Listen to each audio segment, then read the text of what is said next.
ფონდ მეგობრების თანადგომის მოწვევით და საერთაშორისო საქველმოქმედო ფონდ მოწყალების ქვეყნის მხარდაჭერით აჭარა უკრაინელი ბავშვების 50 წევრიან ჯგუფს მასპინძლობს.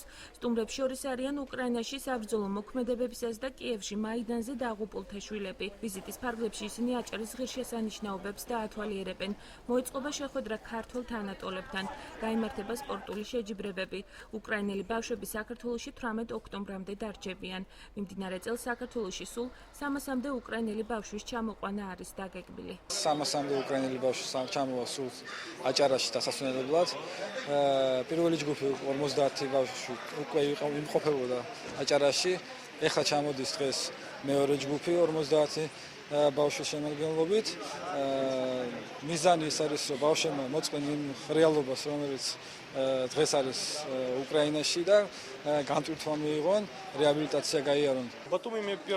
საქართველოში პირველად ვარ. ჩვენს ჯგუფში 45 ბავშვია. უკრაინაში დაძაბული ვითარებაა. ბათუმში 7 დღე დავრჩებით. ვფიქრობ, რომ ეს დღეები ბავშვებს განტვირთვაში დაეხმარება და უკრაინაში პოზიტიური ემოციებით დავბრუნდებით.